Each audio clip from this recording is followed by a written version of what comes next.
Good evening, everyone, and welcome to this presentation co-sponsored by the Guilford Conservation Commission and the Guilford Free Library. My name is Doug Clark. I happen to chair the Conservation Commission. We are responsible for working closely with our town's natural resources manager, Kevin McGee, to take care of our town's various preserves, East River Preserve, Timberlands, Braymore, James Valley Meyer Hubert, and our most recent acquisition, the West River Preserve. We also have on our commission, we have a separate subcommittee called the Land Stewardship Committee, which is those are the folks that are actually the worker bees out on the trails doing what needs to be done. And both the Conservation Commission and the Land Stewardship Committee have some upcoming vacancies. So if you're interested in what it might mean to volunteer for one of these groups, there's a couple of sign-up sheets on the table in the rear of the room where you could give us your contact information. And I want to thank the former chair of the Guilford Conservation Commission, Janet Ainsworth here. Janet is the spark plug behind getting our guest speaker to come to us tonight and to share with us about the whole issue of light pollution. So the presentation tonight is called Light Pollution and Its Effects on Birds, Wildlife, and Human Health. And the subtitle is Learn How You Can Help. Well, light pollution has wreaked havoc on the night sky, and especially times of the year like this, which is a major season of migration for a lot of birds. So the artificial light that's emitted by our homes, our buildings, our streetlights, our bridges, and all of our other structures can really serve to confuse and disorient birds, especially those who are migrating, causing them to land near buildings or crash into windows or circle around for hours until they actually drop from exhaustion. And the result, we know, is catastrophic. Each year, there are nearly 1 billion bird deaths in North America. 1 billion bird deaths. Light pollution also impacts other wildlife, it impacts human health, and has an impact on energy conservation as well. So I want to extend a warm welcome to our presenter for this evening, Craig Repaz. Craig is the president of the Friends of the Stuart B. McKinney National Wildlife Refuge, and the Friends are an organization devoted to supporting this very important refuge. He is also past president of the New Haven Bird Club, currently serving as their conservation chair. He's past conservation chair of the Connecticut Ornithological Association. He's been a volunteer coordinator for the Connecticut Bird Atlas for 6 years. He enjoys backpacking and conducts mountain bird watch surveys for the Vermont Center of Eco Studies, focusing on the Bicknell's thrush and other high elevation species. You can see that Craig is very well qualified to speak to us on this topic tonight. So Craig, welcome.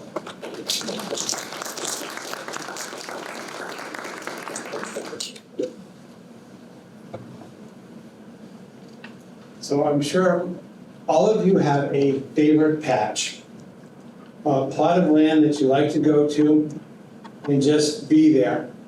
When I was a kid, I grew up in northern Vermont. I had a favorite patch where I was able to lie there, look over the Passumpsic River, look at a distant sheep farm, and just stay there, watch the spittle bugs on the Queen Anne's lace or the orange hawkweed, and just stay there. Of course, being a kid, my imagination would run with me. Like, how far below does my patch go? Of course, we'd dig in the dirt sometimes and get down to some of these levels and stop digging when I would break my plastic shovel on the rocks. And then, of course, I would turn my attention to how far up does my patch go. Does it go into the stratosphere? Does it go up to where the satellites are? Does it go into the heavens? Does it go into the stars? So most of you, I'm sure, are busy with pollinator gardens or your own gardens at your house. But that's very busy during the day, but have you ever been there at night to see what is happening there or what is happening above? One thing to keep in mind, the night is an ecological niche. Half of our planet's insects are nocturnal. They need several hours of continued dark to feed and mate. They rely on the stars and moon for navigation and endocrine cycle regulation. There is an order of insects called the Ephemeroptera that rely on polarized light to find water so they can lay their eggs. This is being disrupted by light pollution. Many birds migrate at night, and the light pollution is impeding their ability to do so. So I'm going to give you a little quiz, just to see what your relationship with the night sky is. And we'll get into why this is important as humans. Does anybody recognize any constellations here? This is Milky Way. Any people noticing the Milky Way? Okay, this is like a very good late summer, early fall night sky. You see Sagittarius and Scorpio. So there's other constellations that are right overhead. So who has actually seen the Milky Way in your lifetime? 1, 2. Okay, what about the past year? Okay. What phase of the moon are we in tonight? Okay, and what happened just a few days ago? Okay. See, my point is, a lot of us can go through our daily lives and not really worry about what's happening in the night sky. Unfortunately, a lot of our animals do not have that luxury. They evolved to have an important part of their life cycles happen in the dark. So I'm talking about bats and moths, zooplankton and fish, fireflies, and a lot of amphibians rely on the dark. So let's talk about birds. You've heard my resume that I'm somewhat of a bird nerd. So, and I think birds are great because they are great indications of what is happening in the environment around you. And plus, if we hear birds, we have a tendency to be at ease. There's studies that show that with birdsong, we feel good. Without birdsong, we get all wonky.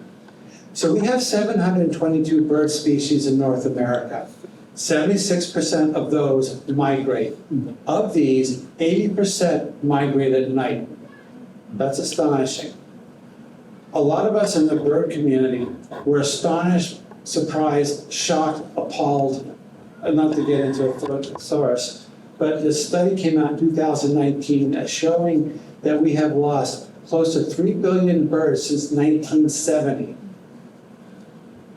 The issue is not that it's happening here, it's happening there. These populations are plummeting in the middle part of their range. So it's really hitting them at the core, at their heart. I just read an article that our common grackle has had a precipitous downfall in their population. Meanwhile, there are some parts of the country where they're being killed as pests. But I usually go through a problem with my bird feeders where the grackles will wipe out the sunflower seeds. I haven't had a grackle, I don't know since when. So this decline is impacting 90% of, 90% are just in 12 bird families that include sparrows, warblers, finches, and swallows. So there's this paper by Rosenberg and others mentioned that the primary drivers to this population decline, outdoor cats. Over 2 billion birds are killed by outdoor cats. Window collisions. Doug mentioned that we are at 1 billion. Latest estimate it's 2 billion. Insecticides. I know people in Connecticut have been trying to get a neonic ban for some time now. And of course, habitat loss. So when we talk about habitat loss, I will talk about the loss of the night sky as losing habitat. So every spring and fall, birds migrate at night. They evolved millions of years ago to navigate at night, to stay cool, to avoid predators. They evolved in order to move up from their areas where they evolved and come up into North America as our glaciers were receding to take advantage of the explosion of insects that's supposed to happen every spring. early studies was to go out and look at the moon during migration and count the birds that would eclipse, do some arithmetic, and you'd have an idea of how many birds were migrating that night. Now we have radar to do this for us, and they would predict, like now, we're in peak migration, we could have a million birds coming over Connecticut one night. And, excuse me, I'm really gonna geek out here. These birds, they are following ancient routes. They have learned and evolved to navigate using stars, the sun, the moon, and also Earth's electromagnetic fields. Get this, it takes a photon from a distant star to hit a protein in their eye called a cryptotron that starts this whole process of quantum disentanglement that enables them to see the Earth's electromagnetic field. They don't have to stop and ask for directions. I want this ability. So a rising sun will signal to the birds that it's time to stop your flight, land someplace, rest, preferably on a Guilford Land Trust property, refuel, and continue the next night. So the skies are dangerous. You see that our birds are flying from anywhere from 500 to 2,500 feet. This time of year, we have hawk watches that are along the coast. Obviously, those are day migrants. They're taking advantage of thermals, so they need the sun to create thermals, and of course, our waterfowl that could fly at very, very high levels. So we're all familiar with flyways. So you see where they come from and where they go. There's some things that change in the birds when they are getting ready to migrate. There's a change in the neural density in their brain. This is different than, let's say, our chickadees and our blue jays that actually have an expansion of their brain so they can remember where they're caching their food throughout the woods and throughout your yard. I need that in the winter with the extra pockets. I always forget where I put my car keys. But in order for these birds to maintain a low body weight, they do not have an increased brain, they just have an increased neural density. So they're able to turn these navigational systems on in their brain when they take off and go to the wintering grounds.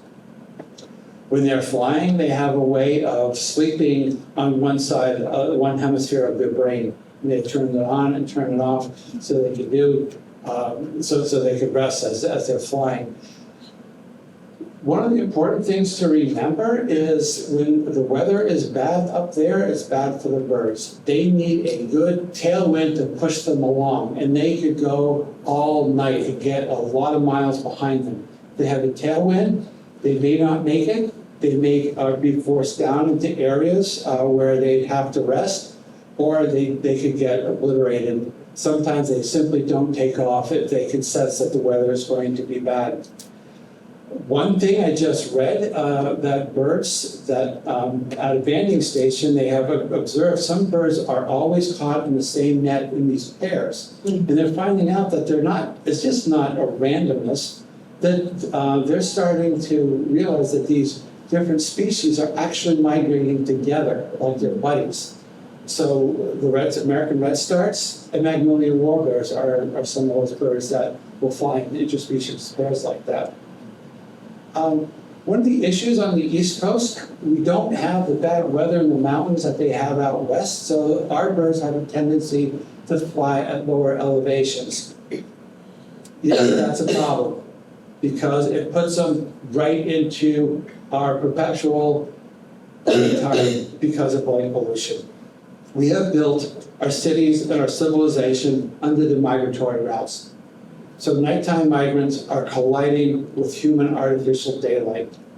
These the light can throw the birds off their migratory paths. The mechanism is such where they need to have a clear night sky.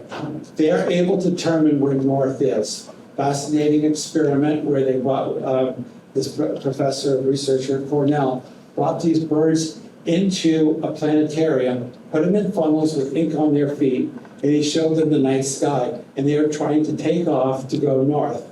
So of course, with a planetarium, you can pretend you're God and start to like make stars and constellations disappear. What he discovered is that the birds do not know the constellations. They can sense the movement of the stars around Polaris, around the North Star. Couldn't leave it alone. He asked the question, what would happen if we would change what the North Star is? So he used the star Betelgeuse in the shoulder of Orion. And the birds started to orient themselves as if that new star was the new North Star. They're amazing. So this light pollution impedes their ability to see the stars. It impedes this photon from hitting the cryptotron. The glow, the sky glow that we have over our cities confuses the birds because they think that the sun is rising. So there's an inordinate amount of birds that will come down into an area that they normally would fly over. If you consider yourself a birder, you probably are familiar with how great it is to go birding in Central Park this time of year. It's great for the birders, it's terrible for the birds. They would normally fly right over because they're surrounded by a sea of concrete with all of this light, they're forced down into this area. So the big issue right now is these new LEDs that are being installed. They are as bright as the midday sun, and they are on all night.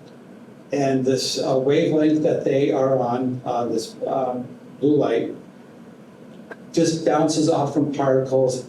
It causes glare and causes sky glow. So we have been witnessing about an 8% loss of our night sky every year. So that's to say, if a child born today with 100 stars overhead, by the time they're 20, might have 5. We're losing it. So this is what nighttime looks like to a bird. You really can see New York, JFK, LaGuardia, the 95 and the 91 corridors. Things start to get dark as you start to get out into Middlesex County, and then you see the Las Vegas corridor. But I think this is an important map because each point of light, even though it's not good for the birds, it represents a decision that somebody has made to keep this light on. Somebody has made this decision to keep this light pointing up. These are human decisions, and this is what happens. We lose our night. Now, a couple of things that happen when we have this light pollution. There are studies that go back to the mid-1800s with lighthouses, with these huge beacons that would go out to sea, that the birds would get caught in it, and it would bend their flight from a few degrees to 360 degrees so they could spend all night long circling a beacon until they have exhausted themselves or they burned up their fat stores. This time of year, when the birds are migrating, they pack on this special fat. You go to a banding station, that's what we're checking right now.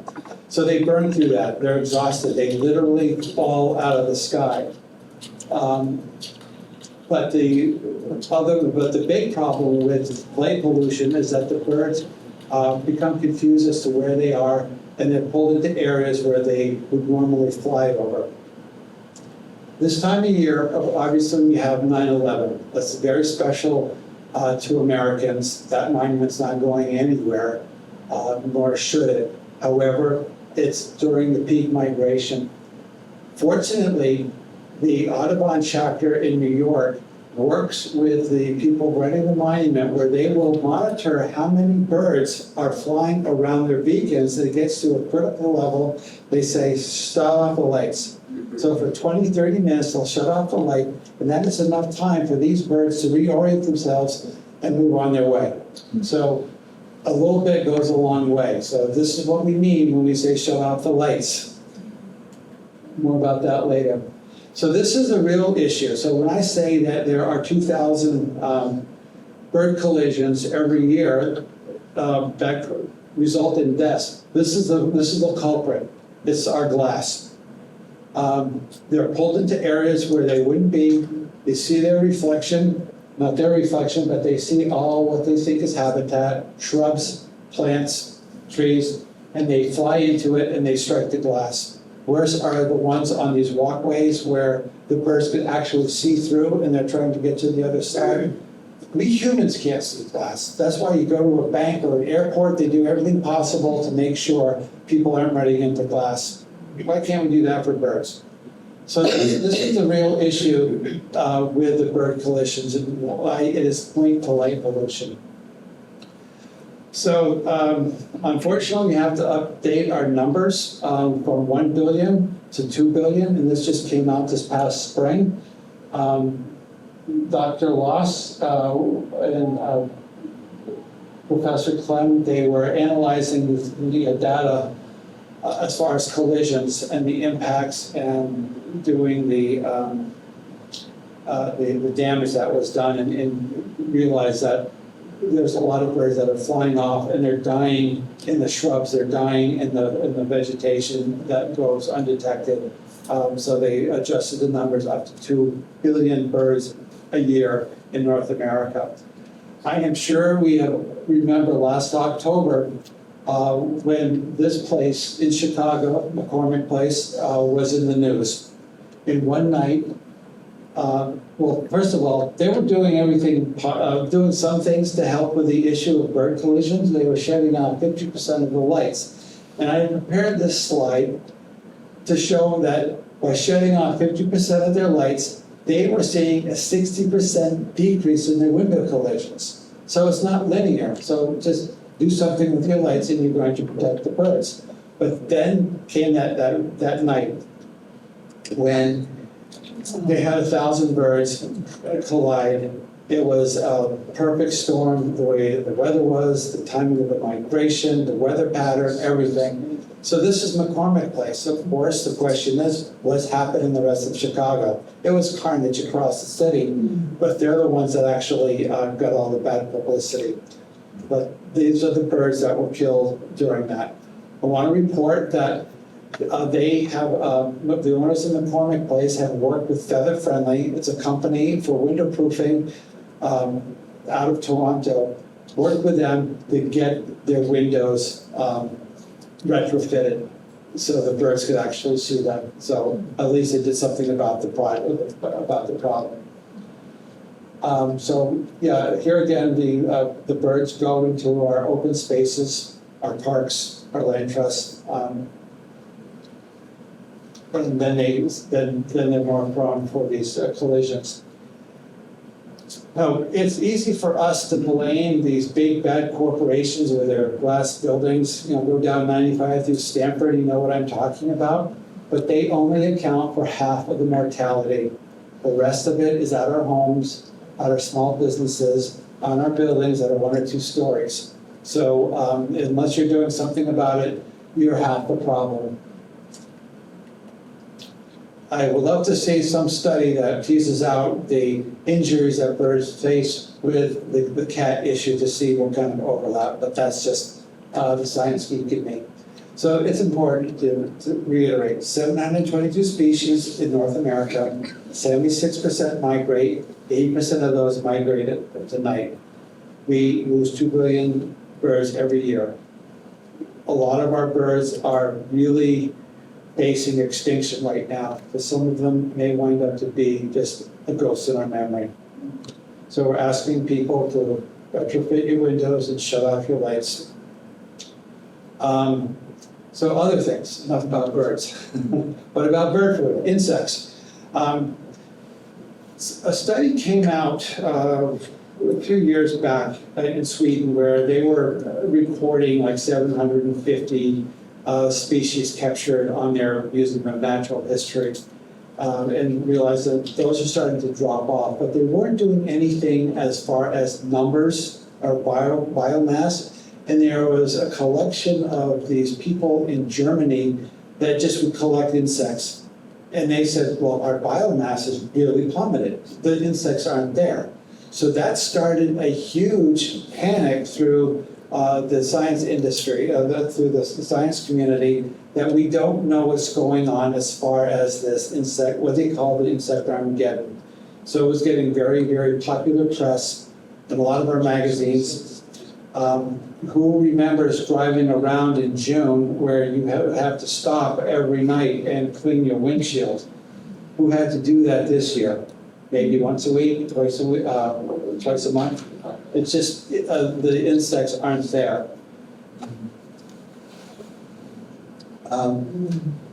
So what happens with one light is you will notice insects will fly around in a circle, and then you see all these dead insects around your light.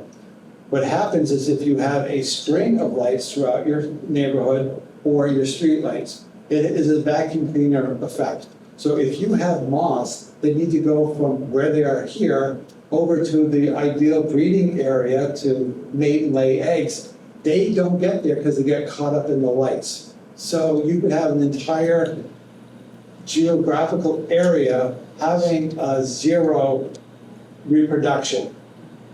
So that adds up. That's called the vacuum cleaner effect. And this just came out this past year, is an understanding of why moths actually fly in a circle. What they're trying to do is to keep their backs to the moon. So if you have an object that's not a moon, that's a lot closer to them, instead of going in a straight line, they're actually circling. So they now understand the mechanism. And so that's why we need, we understand it now, so we can shut our lights off for these insects. So insect attraction, it disrupts their natural behaviors. They may be swarming around a street lamp and bats will come and prey on them. They're not mating the way they should, they're not eating the way they should. It alters the predator-prey dynamics. It impacts the plant-pollinator interactions. So a lot of us are very active with pollinator pathways and pollinator gardens. Well, that's just a fraction of the pollination that's going on. Our moths up in the trees are doing a lot of heavy lifting, especially with the oaks. And if they're impacted, these trees will not get pollinated. But oaks are wind pollination, so they don't have to worry about them. But moths are responsible for a lot of our pollination. And it's contributing to the insect decline. And what about fireflies? How have people been doing with their fireflies the past couple of years? What happens with light pollution? Well, it's a couple-fold. People are cleaning up their lawns so there's no leaf litter. The larval stage, they need leaf litter for their life cycle. People are using insecticides on their lawns or on their agricultural fields, and that has an impact. Or the light pollution, they're not able to find their mates. They glow to attract a mate. And so that's a fun activity, is when you do have fireflies, see at what level that they're flashing, what pattern that they're flashing. So they're at different levels. We're talking about a different species of firefly. You have one that just glows and one that flashes, different species of firefly. It's interesting, there's one firefly, I'm not sure where this guy is, but they have evolved to mimic what's happening with the other fireflies at that time, attract a male, and then eat it. So are babies. So yeah, and they're wasting energy. So what about plants? Yeah, plants are being impacted. Phenological studies are showing that it's offsetting their pollination, offsetting their flowering, offsetting their fruiting. The leaves are actually becoming thicker. So if you have thick leaves, insects can't feed on them. Insects aren't feeding, guess what? The other insects aren't feeding on those insects, and the birds aren't feeding on them. It's a whole cascade. Their stomas are becoming rigid, so they're not doing the gas exchange that they're supposed to, which when the stoma is open, they're able to have more of the pollutants in the area. So these plants, these trees are actually getting poisoned because they can't protect themselves because of the light pollution. Zooplankton. I know Guilford enjoys a spot on the Long Island Sound, and you have wonderful rivers and estuaries and salt marshes. And at the bottom of all this is the zooplankton. Without zooplankton, we would not have these aquatic ecosystems. What happens with the light pollution? Well, let's go back to talk about their normal cycle. During the day, they are low in the water column, so where they won't be seen and eaten by fish and everything else. So when it gets dark, they start to come up where they feed and they mate, and then it gets light again and they go down. However, if you have light showing into the water at all times, they're going to remain down in the lower water column. They're not going to eat, they're not going to mate. So guess what? If you wipe out this level of the food chain, you're not going to have fish, you're not going to have otters, you're not going to have all of the animals that we know and enjoy. This has been very well studied. Okay, what about another animal? Humans.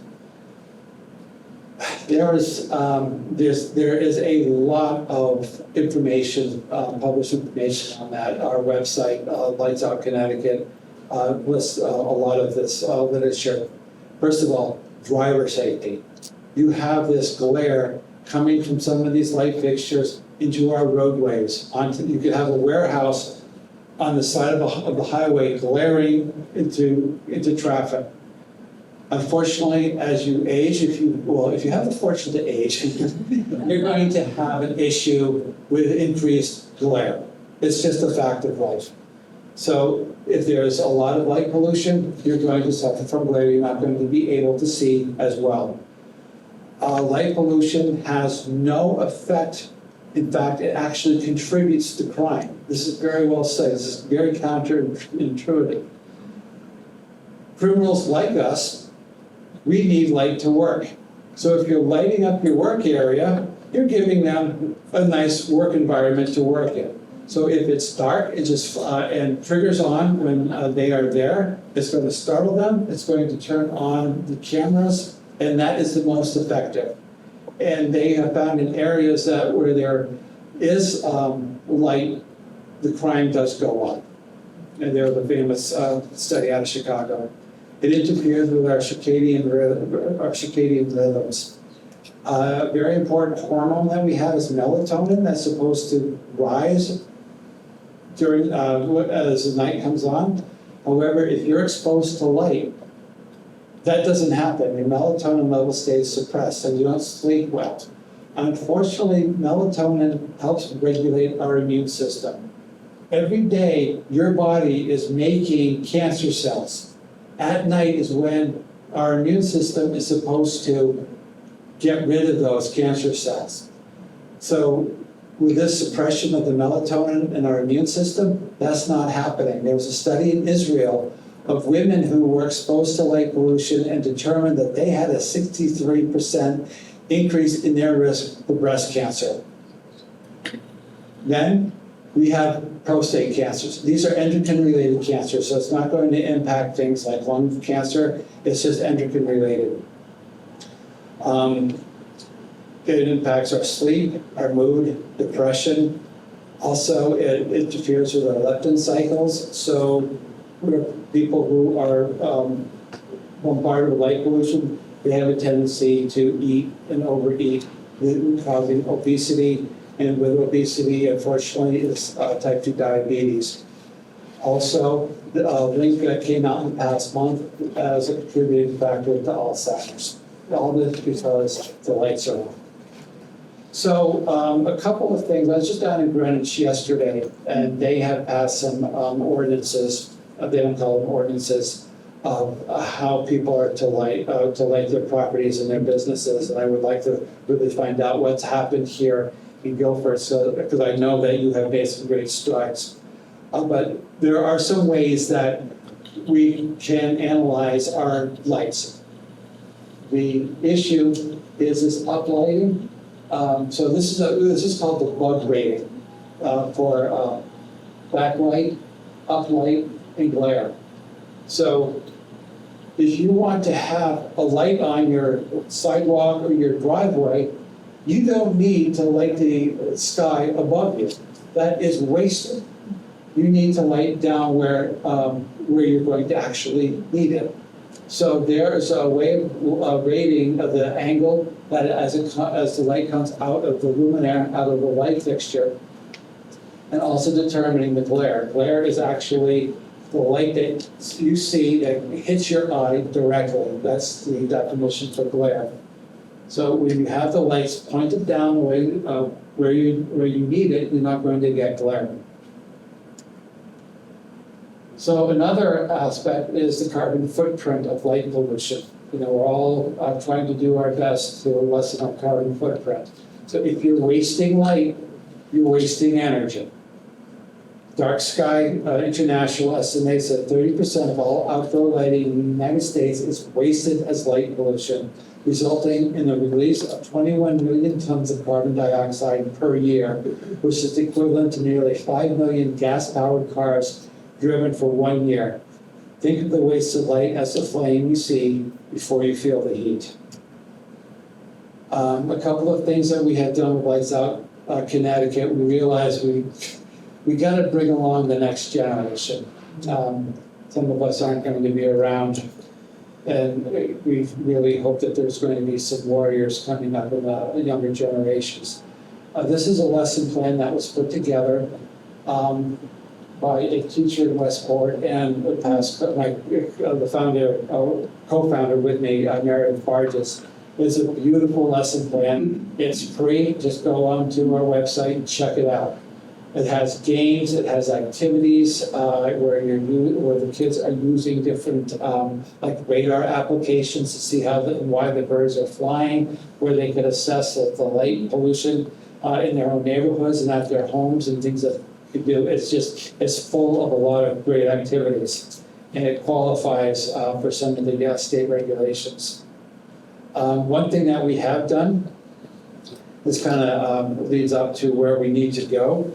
We had the Act 14323 that was signed by Governor Lamont to shut off lights from 11 o'clock at night to 6 o'clock in the morning.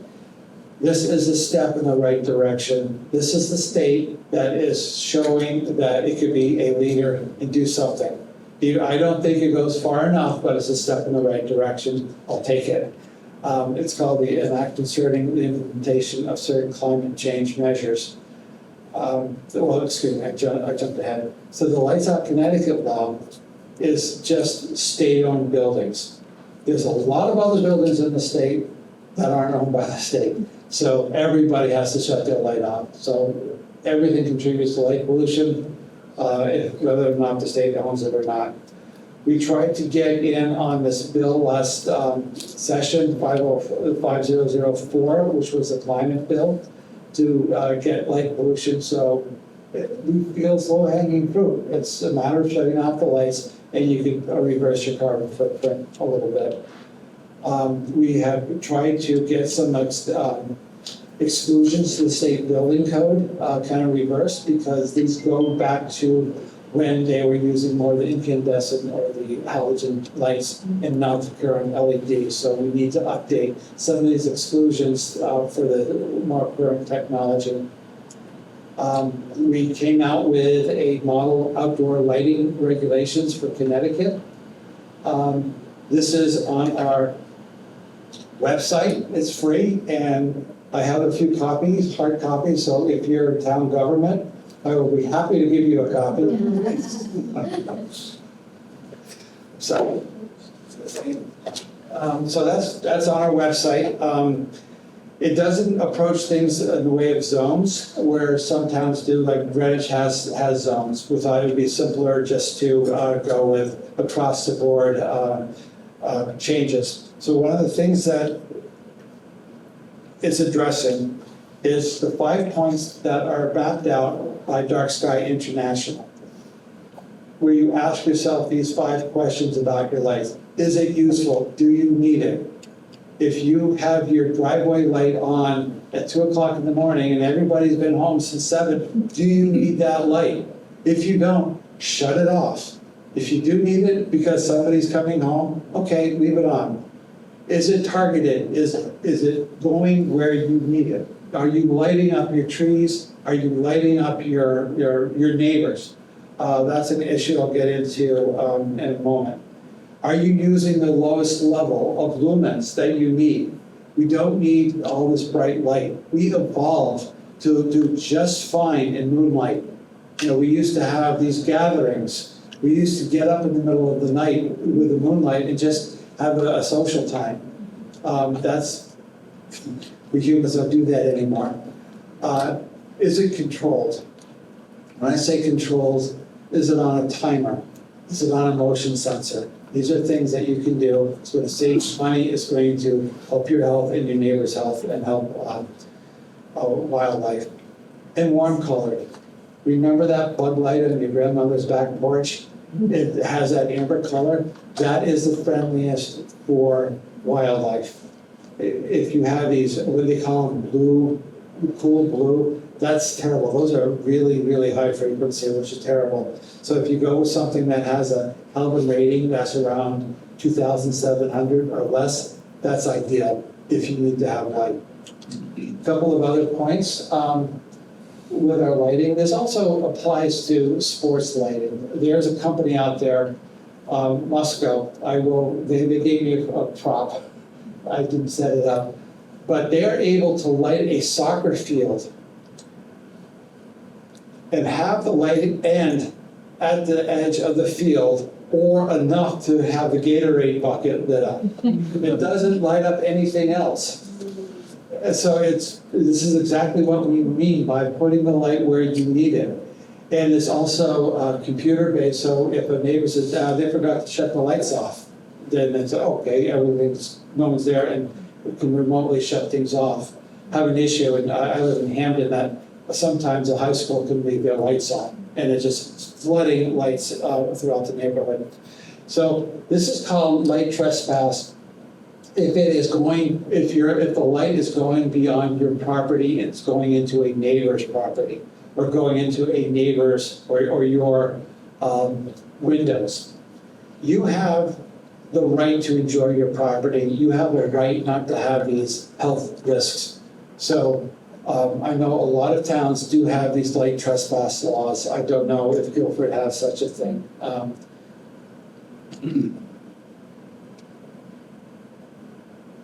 So I was talking about humans' relationship with the night sky. Animals really rely on it for their cycles. We humans have had a relationship with the night sky for a long time, going back to the Let's caves, where scientists now believe that those weren't scenes of hunting, those were actually star charts. So this ancient civilization went into the ground in order to paint the night skies. And so some of these, like this ancient auroch, which is this extinct species of cattle, is painted there. And they feel that is like the precursor to our current constellation of Taurus. So this is some ancient connections to the stars that we have. So we have worshipped the stars in many different levels. And when we're able to see an eclipse, or if we're able to see a meteor shower, if we're able to see the Milky Way, it gives us a sense of awe. But it doesn't have to be the night sky. You can get a sense of awe watching a monarch butterfly hatch out of its chrysalis. You get a sense of awe, like I did watching a spittlebug, just doing its thing. So awe, it's a feeling that you get when you're confronted with something vast that transcends our normal frame of reference and that we struggle to understand. It's a mix of amazement and fear. The spittlebug wasn't scary, but it was just amazing. So it's something that threatens to consume us. There is a phobia that some people have where they feel that they are going to fall into the night sky and be lost. Rather fascinating. The night sky is a perfect source of awe for us as well as our ancestors. A sense of awe could break habitual ways of thinking, making us more creative and more interested in the world. Memories improve, we get better focus. After a feeling of genuine awe, people feel happier and less stressed for weeks later. This is coming from studies. Awe can cut inflammation by affecting cytokines It mediates stress hormones without fight or flight. Just have a way of chilling out. I went up to my home area for the total eclipse of the sun. I thought I had these secret back roads to see it, but it was clogged with all these cars from Massachusetts and Connecticut and Rhode Island. So I thought my secret back roads, everybody knew it. After the eclipse, people are just politely letting people come into traffic. There's no honking, there are no middle fingers. It was so calm, so relaxed. People, it took them hours, 8, 12 hours to get back to Boston. But it was all calm, and I think it's because we had shared that experience. Awe makes us nicer people. After experiencing awe, people are less worried about goals and concerns, feel more connected to others and the world. We make more ethical decisions, care less about money, and more about the environment. The voice in your head, self-interest, self-confidence disappears. We feel more connected to a greater whole, a society, Earth, even the universe. And Dr. Keltner is the one that did the studies where he was able to measure these. So, what are your questions? Can I see the last slide, the one right before this one? Thank you. What was your last name again? Repaz, Craig Repaz, R-E-P-A-S-Z. Okay, thanks. Yes. What do you mean by retrofit windows? I put like window planes on and things like that, but I don't know what. Okay, you're retrofitting. It's when you, when I say retrofit, it's putting up some kind of visual, something visual that the birds could see. There are products which could be stripes, opaque stripes, Right. could be dots. These need to be 2 inches apart. Okay. Or the birds will think they can fly through them. If they're like 4 inches, hummingbirds could crash into your windows because, hey, they're small, they can fly through anything. But if it's 2 inches, they will see it and they will avoid it. There are products out there that you can retrofit windows. It's either tapes or these dots that you can put up. We call it retrofit because there are some commercial glass available for new builds. And that's a cheaper way to do it. So if you have the ability to pressure your P&Z to use windows that are bird friendly so they don't have to, a few years later, do this retrofit. If you have an artist at your home or at your offspring's house that can come and do some tempera painting, that's a great solution also. You won't have your window for the migration season, but the birds will see it. When you do retrofit, it's going to be on the outside. If it's on the inside, the birds won't see it. There's other things you can do. There are curtains you can make for P-cord, where you have one cord tied knots and it just hangs down. In Costa Rica, because they rely so much on ecotourism, you see these types of window curtains all over the place. It's kind of neat. At night, the geckos use them for their stuff, the tax on the insects. But yeah, they have so many people going down there to watch birds, they don't want to have window collisions. And unfortunately, a lot of our birds are migrating through or to Costa Rica, so it's nice to see that they're doing something to help our birds. We should do the same. Yes? Yeah, thank you very much, Craig. It was a great talk. I have a question about wind turbines and power lines as, sites of bird mortality. Has that been addressed, or where is that in the whole argument? Yeah, it is bad.